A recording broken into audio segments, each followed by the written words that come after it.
Hi, I'm Casey.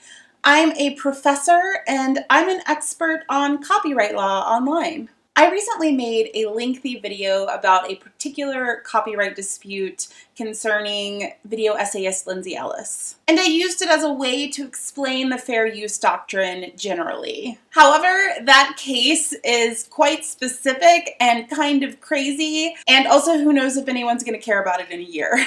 So this video is a recut of the general explanation about fair use from that video. If you've already watched it, probably not much new to see here. And if you're interested in that particular case, go ahead and watch that one instead. It's about fair use in the Omegaverse. But in this video, I'm just going to tell you about fair use. My dissertation was all about copyright law in online creative communities, and a big chunk of it is how people get fair use wrong. So I want you to know a lot more than most people do. I am also on the legal committee for the Organization for Transformative Works, or OTW. We protect the legal rights of non-commercial fan creators. So first, what is fair use and how do you know if something is fair use? Basically, fair use is a defense to copyright infringement. So if something is fair use, it's not infringing. And to be clear, content is copyrighted by default, and it comes attached with all of these exclusive rights. So imagine for a moment if fair use did not exist, if there were no exemptions to copyright at all. You couldn't quote a book in a book review. Parodies couldn't exist. Memes, remixes, the vast spectrum of user-generated content that makes use of underlying work, gone. Fan fiction, gone. Lots of types of news reporting, criticism, gone. For all of these reasons, fair use is considered a kind of safety valve between copyright and freedom of expression. It's supposed to balance the interest of copyright holders and public interest in the broader dissemination and use of creative work. Anyway, rah-rah fair use. It's super important. And of course, a brief disclaimer, fair use is part of US law. However, there are some similar doctrines in other countries, in particular fair dealing, which is in the UK and Canada and a lot of other countries that are part of the Commonwealth of Nations. So how does fair use work? How do you know if something is fair use? Though this is a super common misconception, there are no bright line rules for fair use. So if you've ever heard something like, you're allowed to use 10% of a book, or if you're not making money from it, it's definitely fair use. Objection! These things are wrong. No rules. Fair use is a case-by-case, fact-intensive analysis. On the bright side, this means that a fair use analysis is context-dependent and can be flexible for things like new types of creative works and new technologies. On the downside, it means that you never know for absolute certain if something is fair use until someone sues you and a judge says whether it is or not. However, a lot of things are so obviously fair use that they've never really been litigated, like non-commercial fan fiction. So in making a fair use determination, there are 4 factors that are weighed. And this text comes from 17 U.S. Code Section 107, which was written in the 70s. However, there has been a boatload of case law since then that informs how these particular things are interpreted. Let me explain each of the factors, using what I think are some of the most interesting cases about each of them. Factor 1, the purpose and character of the use, including whether such use is of a commercial nature or for nonprofit educational purposes. So this factor is arguably, based on case law so far, the most important. Often fair use cases turn on this factor. There's even a really important keyword that isn't even in the language in the statute. In the early 90s, the rap group 2 Live Crew released a song that was a parody of Roy Orbison's Pretty Woman. The publisher of that song, Acuff Rose, sued 2 Live Crew and their publisher for copyright infringement. The case went all the way to the Supreme Court. Luther Campbell, president of Luke Records and member of the group Two Live Crew. How did it come about that you're a party to a case before the Supreme Court? I really don't know. It's the weirdest thing ever, ever happened to rap music, I think. See, Roy was the conservative, upper class version. Now we finna play the hood version. See, that's the difference. That's the big deal there. This is, people in the streets can relate to this.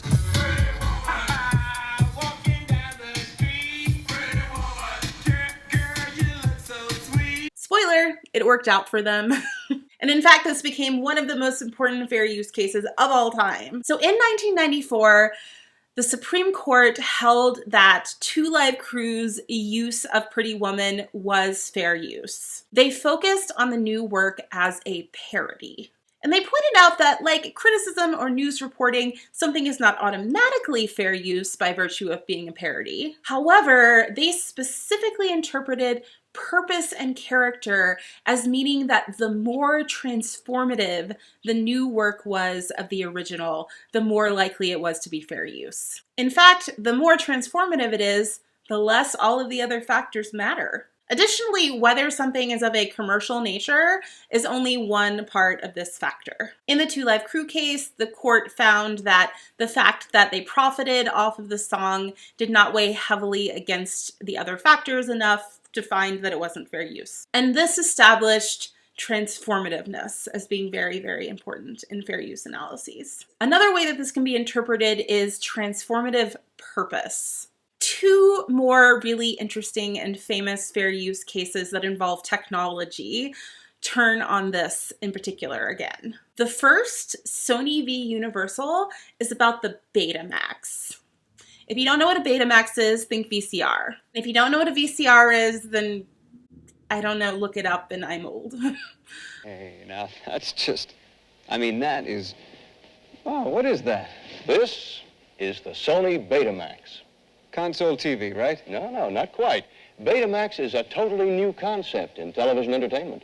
Basically, the movie industry lost their minds when they realized that people could copy movies off of their TV. Hey, what's inside the little box? Oh, this is a Betamax cassette. Now, it's very much like an audio cassette, except that with Betamax, you record both picture and sound on the same videotape. That case also went all the way to the Supreme Court in the early 80s, and the Supreme Court determined that it was fair use because the purpose of copying something with a Betamax was not to copy something, but to time shift it so that you could watch it at a different time. Similarly, in 2007, there was a case involving the men's magazine Perfect 10. The court determined that the use of images from Perfect 10's magazine covers in Google image search was not copyright infringement. It was fair use because of a highly transformative purpose. Purpose of thumbnails and image search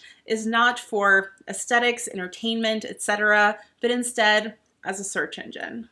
Imagine if VCRs and image search were illegal. Both of those cases actually could have drastically changed the course of technology from then on. And another example of transformativeness, if you remember the case about the Harry Potter lexicon from 2007. J.K. Rowling sued the creator of essentially a kind of Harry Potter encyclopedia, which was also commercial. Now, Rowling did win that case, in large part because there were long passages cited without transformation, in particular from the Harry Potter reference books, Quidditch Through the Ages and Fantastic Beasts and Where to Find Them. But importantly, the court was careful in pointing out that that was specific to this case. But reference books in general for fictional media are transformative because, like Google image search, the purpose is reference, not aesthetics or entertainment value. Now, all four of the cases that I just pointed to happen to be commercial use. That's in part because they're the most likely to be litigated, which is in part because if you're, say, an amateur remix artist and you get a cease and desist letter, you're probably just going to cease and desist instead of hiring a lawyer. But suffice it to say that Despite a common misconception, whether something is commercial or not is not the sole deciding factor of fair use. And in fact, most of our case law is about commercial uses. That said, if your work is non-commercial, particularly if it's educational, that does weigh heavily in favor of fair use. Next up, factor 2.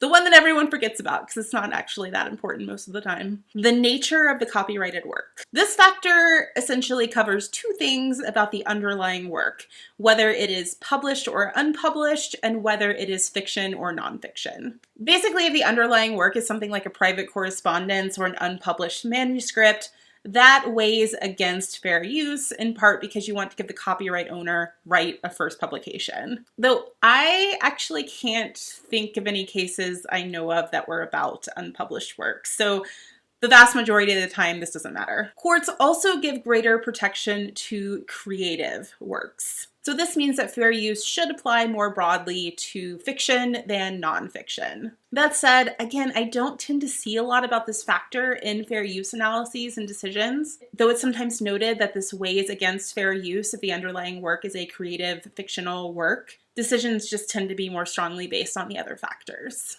Okay, factor 3, the amount and substantiality of the portion used in relation to the whole. Basically, how much of it did you actually use? Again, no bright line rules. The law does not actually set any kind of quantity limits. But generally, the more you use, the less likely you are within fair use. Consider, for example, a fan vid, a type of video-based fan work in which scenes from movies and TV shows are spliced together and remixed, typically set to the background of a single song. The OTW has been involved in legal proceedings around protecting the validity of fan vids, specifically for exemptions to anti-circumvention laws, which again is the topic of a whole nother video, but I will link down below to some resources about that if you're curious. But I wanted to use an example from OTW's test suite of fan vids where there are explanations of why these are valuable, fair use, etc. So this is a women's work, a supernatural fan vid from Luminosity and CITED. And all the stars are just like little fish. You should learn when to go. You should learn how to say no. This vid cuts together scenes of women from early seasons of Supernatural in order to show that, especially at that time, women in the show were mostly victimized, sexualized, and demonized. It's 3 minutes out of countless hours of Supernatural. The amount and substantiality of Supernatural used in this fan vid is very, very small. So that would weigh strongly against a finding of copyright infringement of Supernatural. That said, if the claim was instead for the song, which is Violet by Hole, it is the entire song, so this factor would likely weigh against fair use. Similarly, consider Buffy vs. Edward, which is a remix video from Jonathan McIntosh. Not late, but the bell rings.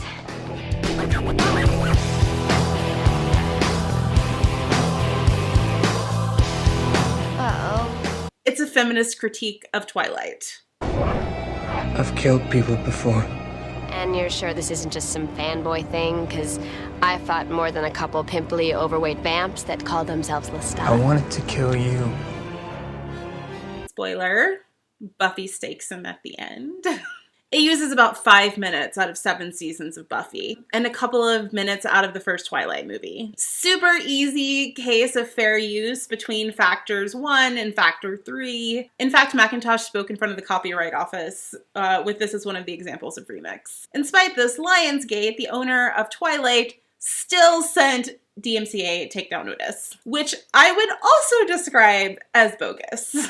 And finally, factor 4, the effect of the use on the potential market or value of the work. This factor is often referred to as market harm. Essentially, does this new work somehow deprive the copyright owner of the opportunity to profit off of that work or potential new markets for that work. So one way to think about this is, does having this new thing somehow mean that people would not pay money for the original? For example, would someone watch this 2-minute Lego stop motion version of Star Wars The Phantom Menace instead of watching Star Wars The Phantom Menace? Probably not. Unlikely market harm. But what if you created a remix of Phantom Menace in which it was exactly the same, except there were black boxes over Jar Jar Binks's face, so you didn't have to look at it, but otherwise exactly the same? It is actually possible that someone would download and watch that version of the movie instead of buying the original. So potential for more market harm. One of my very favorite examples of a market harm analysis is from the case SunTrust v. Houghton Mifflin, which is about Alice Randall's 2001 novel, The Wind Done Gone, which, by the way, I recommend reading. The Wind Done Gone is an alternative telling of Gone with the Wind from the point of view of Scarlett O'Hara's slave half-sister. Now, Margaret Mitchell's estate actually officially licenses sequels to Gone with the Wind. I read one when I was in middle school. It was terrible.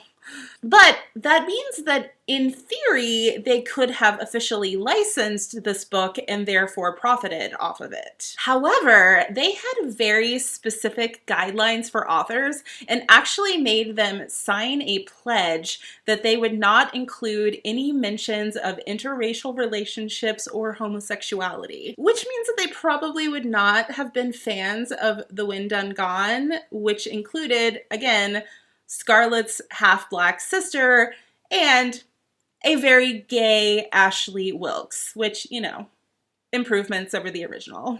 And as the court pointed out, The Wind Done Gone, for these reasons, probably would have had little appeal to fans of the original. So, no market harm. In fact, this brings up another very important point about what market harm is and is not. It is not about criticism of the underlying work. As the judge in a 1986 case wrote, "The economic effect of a parody with which we are concerned is not its potential to destroy or diminish the market for the original. Any bad review can have that effect, but whether it fulfills the demand for the original." Hear that? Bad reviews are not market harm. And in the case of The Wind Done Gone, Margaret Mitchell's estate tried to block the publishing of the book because it would seriously taint the reputation of the original. Copyright protects the market for the work, not the reputation of the author. Now, there are some things called moral rights, which are stronger in some other countries than they are in the United States, but essentially here, copyright not equal to reputation. We can't write book reviews about why books are really bad if we can't quote from the books. Like, years ago, I had my very first taste of internet fame. I created a feminist remix of this bafflingly sexist book called Barbie, I Can Be a Computer Engineer. So TLDR, the plot is basically that Barbie tells Skipper she's making a game, and when Skipper asks if she can play it, she says, "I'm only coming up with the design ideas. I need Steven and Brian to help me make it into a real game." And then she infects her computer and Skipper's computer with a virus, and the boys make the game and fix her computers. Yeah. In this fit of dissertation-fueled procrastination, I took the entire book, blanked all the text in Photoshop, and wrote something new. Anyway, in my version, Barbie can actually code, Steven has a pink laptop, and we learn about teamwork and also sexism. In any case, yeah, my remix made Mattel look bad. In fact, they pulled the book from publication, which means they didn't make any more money from it. Did they sue me? Or the blogger who originally posted the text of the book online? No! In fact, a few years later, they hired me as a consultant for a new book they were working on. See, that's classy. Anyway, I'll link down below to a fair use analysis I wrote about all that stuff, now that I know you really want to practice. You can't use copyright to stifle criticism. That goes against the entire point of copyright, to promote free expression, and again, is in part why fair use exists. In fact, a few years ago, someone purchased the rights to a photograph of himself from the original photographer just so that he could sue a blogger for copyright infringement because he was mad about what the blogger was writing about him. This did not fly. He lost. So those are all 4 of the fair use factors. Now, how does this work in practice? Well, for any particular set of facts, any specific situation, you look at how all of those factors come into play, weigh them against each other, and then there's a decision about whether it's fair use or not. Because this is so case by case, it is completely reasonable that people would be confused about fair use, or that 2 people could do an analysis and come to completely different decisions. Again, a big chunk of my dissertation was specifically about how people get fair use wrong and why there are misconceptions about it. In fandom, for example, there are really strong social norms about copyright, some of which do not track fair use at all. There are things that people think matter for fair use that don't, like attribution or disclaimers. All those disclaimers you're writing on your fan fiction, they mean nothing. It's not unreasonable that people don't understand a lot about lots of parts of copyright law. But there are some serious imbalances of power in copyright law, and DMCA takedowns should only be used when you have a well-reasoned, good faith belief that copyright infringement is taking place. And, in my opinion, only when you're actually being harmed. Leave the remixers alone. And the process of fighting a copyright claim can actually be really scary. In part thanks to ridiculousness like this part of YouTube's copyright school video. Mashups or remixes of content may also require permission from the original copyright owner, depending on whether or not the use is a fair use. In the United States, copyright law allows for the fair use. If you are uncertain as to whether a specific use qualifies as a fair use, you should consult a qualified copyright attorney. But be careful. If you misuse the process, you could end up in court. And then you would get in a lot of trouble.